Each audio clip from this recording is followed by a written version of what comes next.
Welcome to week number 27, and you're in for a good week because we watched a lot of good films this week. Are you ready for Go Full, the Fantastic Four? You are going to be the best dad. Just kidding. You are out of your depth. But we're going to be the best uncles ever. I herald Galactus. Spread it on. Okay, Mole Man. Mole You touch Man. another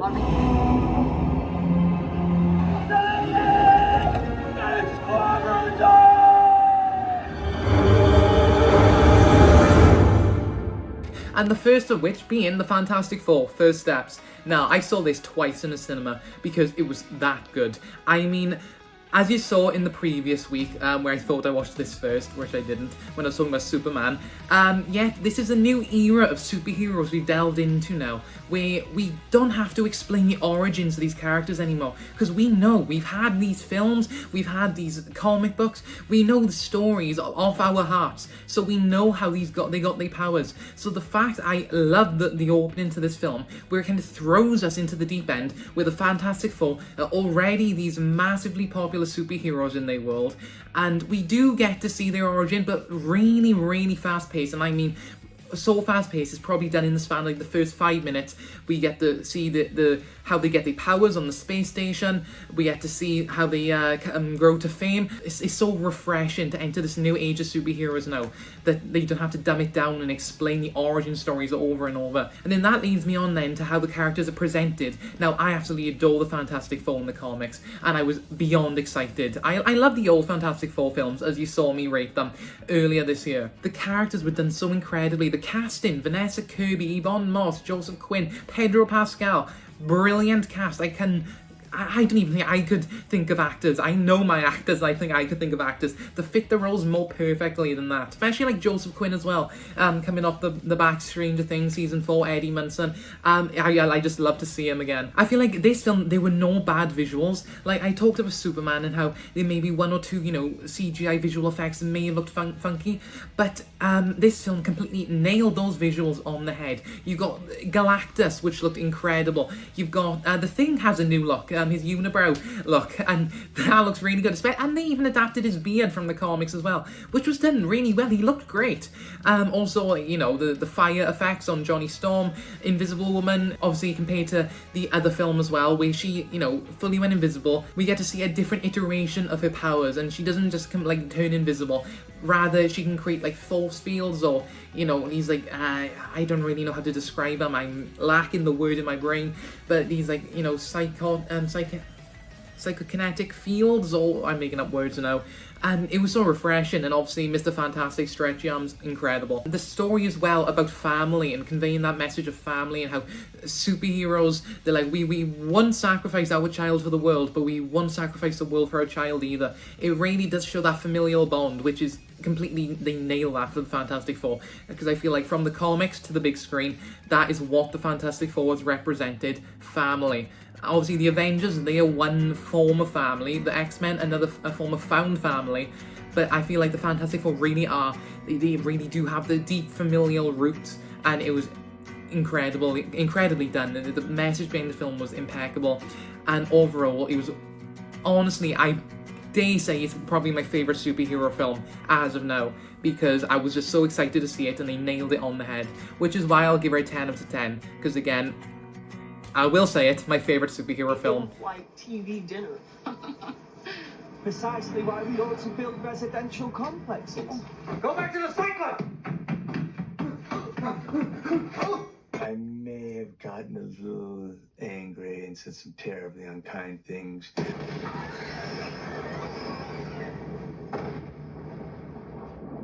Mickey 17 was a interesting film.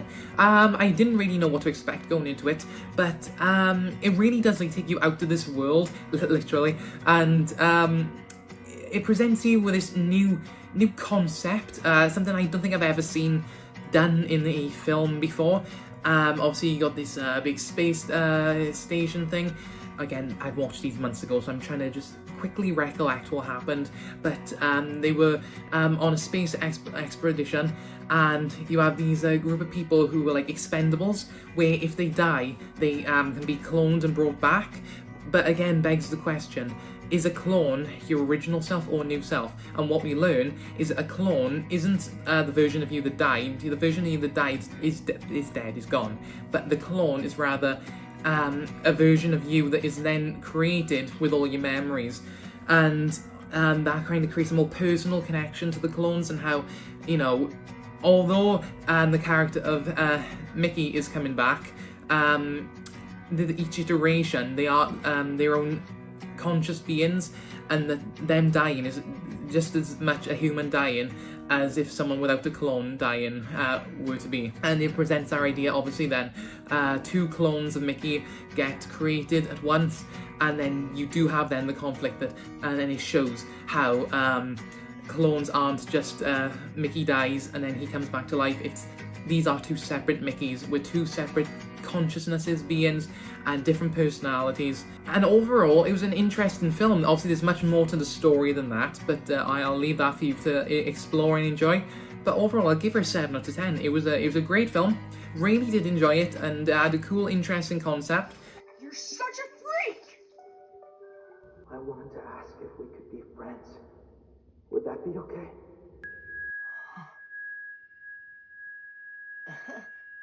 Tell me, what's your name anyway? We don't already know?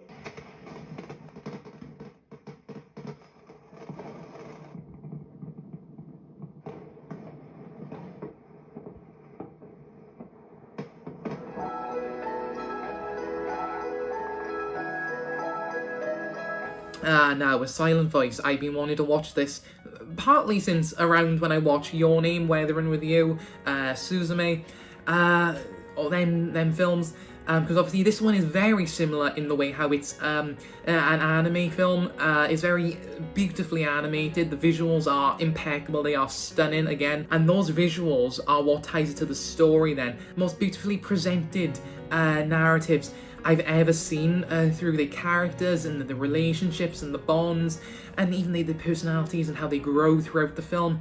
It's really, really stunning, again, both visually and narratively. I really don't know what it is with these type of films, obviously Your Name, Suzume, whatnot, and then obviously Silent Voice, which they really do just hit something in my heart when I watch them, and it really does get me on an emotional level.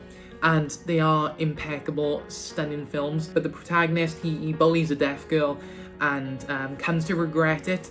They grow close over time, and it's a pairing that isn't supposed to work, obviously, because of the past and the past clashes.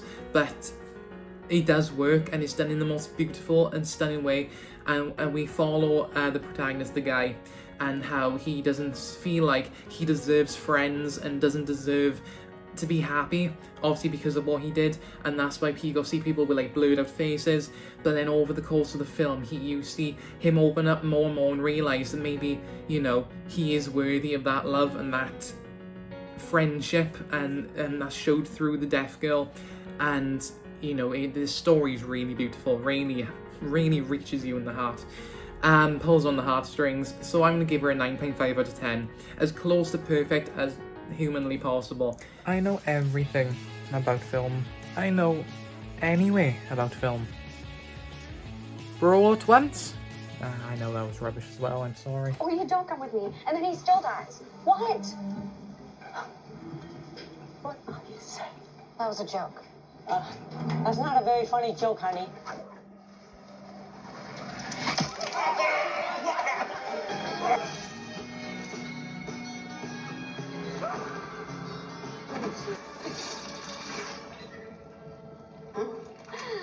But you see... Everything, Everywhere, All at Once is a interesting film. It's really weird, really psychological, really just like, it's really messy, but in a good way. Now, first off, let me talk about the cast, because like, I don't know, I was really excited to see Kefi Kwan in a film. He's such a good actor, I love Kefi Kwan. The film really touches upon like, you know, familial themes, and he touches upon deeper meanings through connection and kindness and stuff like that. I feel like I'm like a critic, like, oh yes, deeper meaning and connections and critic. And I'm not critical, I'm just saying how I found it. Now this is my own interpretation, but because it's a really messy film, and I feel like it's open for anyone to interpret the film the way they want to. Obviously there is a clear narrative, maybe not so clear, but it's a narrative. And I feel like it is open also to interpretation and how people perceive it. And what I take from the film is how, obviously, the mother and father, again, I'm sorry, I'm rubbish with names, and this was months ago, but the relationship ultimately was failing, and that's kind of when the multiverse then, you know, her estranged daughter comes into the picture, verse jumping and stuff, and you kind of see like the entire world basically comes caving in, all whilst her relationships are failing, obviously, between her daughter and her husband. It kind of feels like when a relationship doesn't work out, the world is kind of ending, the multiverse is closing in a way, which is why the key to fixing all of it and the film ends on a happy note is when they resolve and absolve each other and embrace the connection and the family bond. They embrace each other, and that's when it all kind of then is set back into motion and everything fixes itself, falls into place. And it really does represent to me that the feeling of the importance of family, and how you know, if you haven't got that connection, it kind of can feel like the world is closing in and ending. But who am I to talk at the end of the day? Am I a scholar? Am I I don't know, someone smart? No, I'm not even smart, so yeah. I'll give her a 7.5 out of 10. It was a good film. That was my own meaning behind the film. Definitely go check her out, and you'll probably think of something smarter than me and how you found the film. I think I'd want to watch her again as well, just on the topic, because I want to kind of take more in the second time, and because it was really, like, you know, it's kind of overwhelming, overstimulating the first time. But again, I did enjoy it, and it's a really good film. So for that, I'll give her 7.5 out of 10. Subjective to change potentially in the future, but I guess just locked in this video now, you know, 7.5. Chippendale Rescue Rangers, Chippendale Rescue Rangers. I just want to thank all of you for the greatest 3 years of my life. Stinky cheese? You cops. Heads up!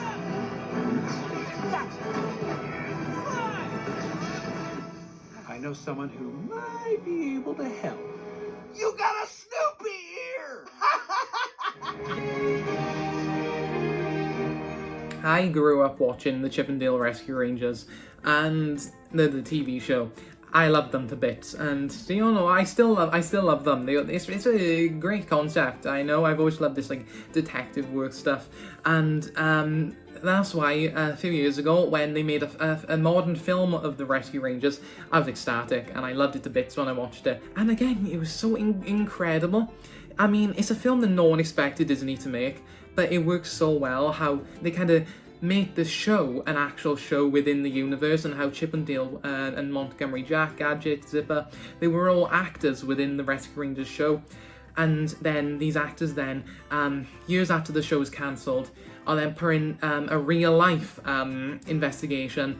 And what the story behind it is really interesting and creative. It was silly, but it is really good. I mean, this is the film that gave us Ugly Sonic, a Disney film that gave us Ugly Sonic, so there we are. But you've got this entire, like, kind of dark storyline with this, like, black market with Peter Pan and how he grew up and no one wanted to cast him anymore because he was old and fat and hairy and whatnot. And, how he kind of bootlegs like actual characters, and it's kind of, you know, it kind of like gives you a weird feeling like, oh my god, he's actually kidnapping these Disney characters and like enslaving them and stuff. It's kind of messed up for a Disney film. Yeah, it was a really good film though, nonetheless, and it was so creative, and again, it really hits the nostalgia of my childhood, and I just love it a bit. So I'm gonna give it an 8 out of 10. I feel like, you know, more than worthy. And definitely go check her out because it's such a creative. The visuals are good as well. I like the mix of live action and cartoon, kind of like Who Framed Roger Rabbit. I think that was a big play in the film as well. Oh yeah, this one's perfect. Actually, though, like the taillights might be incredible. Oh my gosh, that doesn't even cover half your boob. Is this... Wait... Why? That's what an aneurysm looks like. I actually get to see some of it, not the inside of these hospitals. Happy birthday to you! 5 Feet Apart. Now, this was a film that my manager, Nicola, in work, suggested I watch. And I'm glad I did again because it was a really, really heartfelt film, a really emotionally impactful film. Obviously, this is a romance film with a twist where the two main characters, they both are diagnosed with cystic fibrosis, and they meet through the hospital, and they stay in the hospital. But the thing about cystic fibrosis is to prevent cross-infection. Patients gotta stay like 6 feet apart from each other, and it's really a horrible thing when you think about it.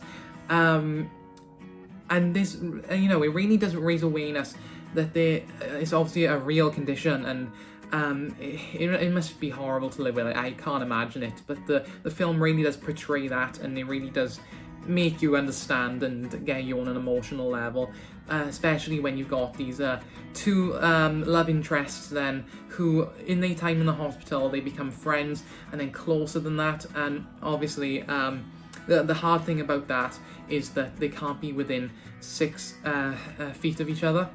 But the very powerful message in the film is that their love is so strong that they basically say in the film that cystic fibrosis has taken a lot from them, but they will fight back, and they will take back just 1 foot.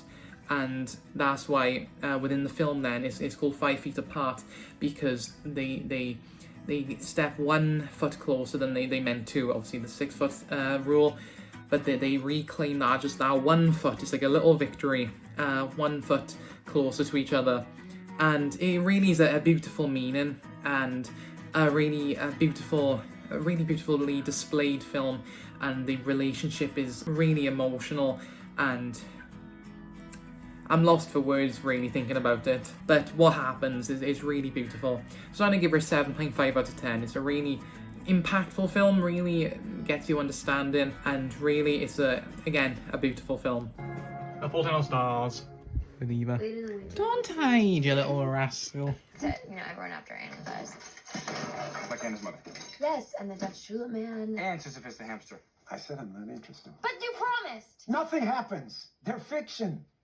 They cease to exist the moment the novel ends. But they can't! Oh,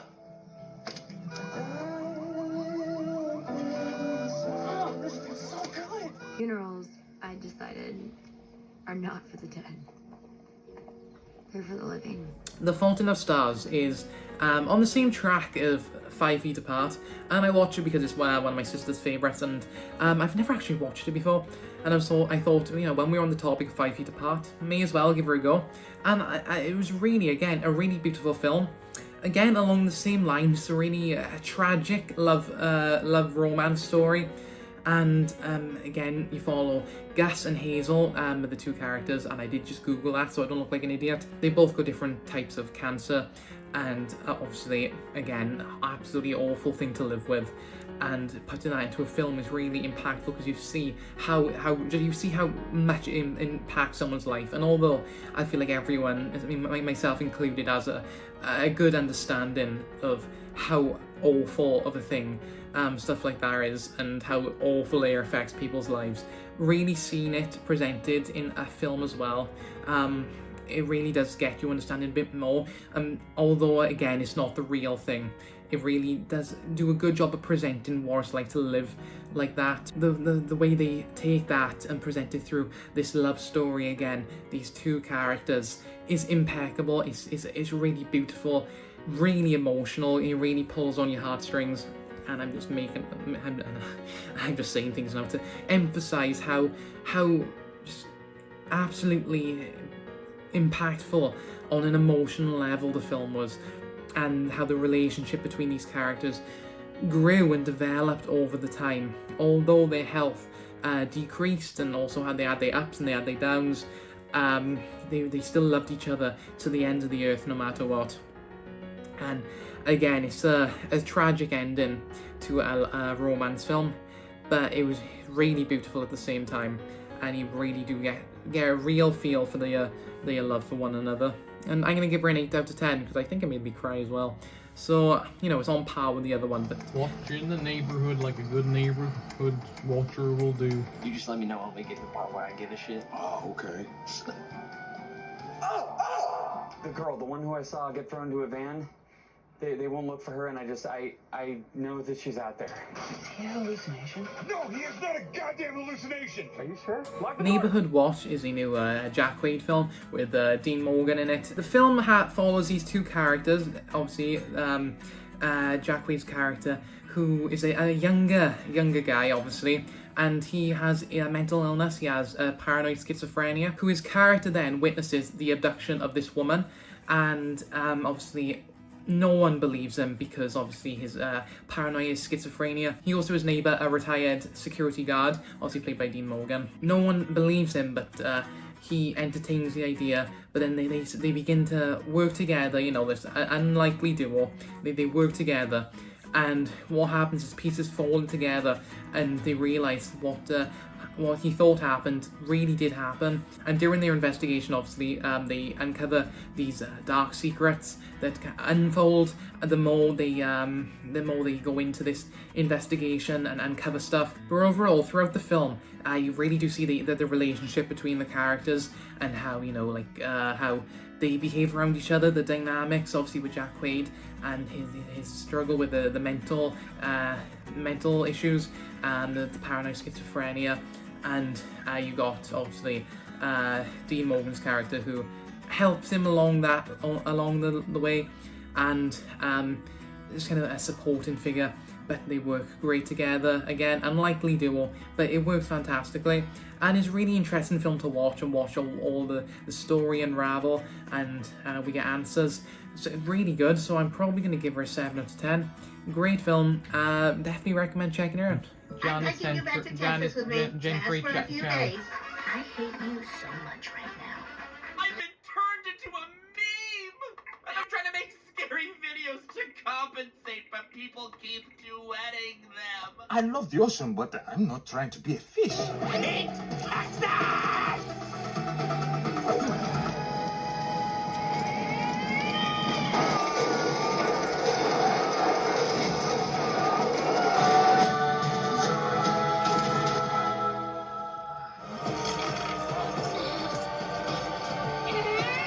Gentry Chow vs. the Underworld is a really fun TV show. We see this high school girl, Gentry, move from Korea, her boarding school in Korea, back to her hometown to live with her grandmother and start a new life. Obviously, she grew up in the hometown, but following the death of her parents, moved to Korea, boarding school in Korea, and then she moves back in with her grandmother back home. And she isn't the average teenage girl. She possesses fiery spiritual powers. She's led into this world of fighting demons and stuff, while also balancing her high school life, you know, her relationships, as just a normal teenager as well. And I think that the show does a really good balance between that. Overall, the animation is clean, it's smooth. I mean, it's really visually, I love the visuals to it, and I love the art style. I feel like the show has really good music as well, especially at the intro, like gotcha, like a moth to the flame. It's a really like exciting TV show. It really, when you think about this, really a lot happens. It's really exciting. I feel like they balance everything really well. All these different like side stories, all these different characters. It works really well, and there's such great dynamics in it. But overall, it's a really, really good TV show, and I hope there's a season 2. I think it might be. Anyway, I'm gonna give her a 9 out of 10 because, I mean, there's always room to grow, always room for improvement. I feel like there's not a lot that needs to be improved upon, and I feel like if there's a season 2 coming, then they'll only get better from there. Right, and that brings us to the end of week number 27. And yeah, that's about it really. Thank you very much for watching. I'm gonna keep watching films, gonna keep editing these videos, keep recording, and all you have to do is keep watching. Or not, I'm not forcing you to do anything. But thank you very much for watching. If you did get this far, I appreciate it nonetheless. And have a nice day. Keep being awesome. Ciao. Like Gentry Chow.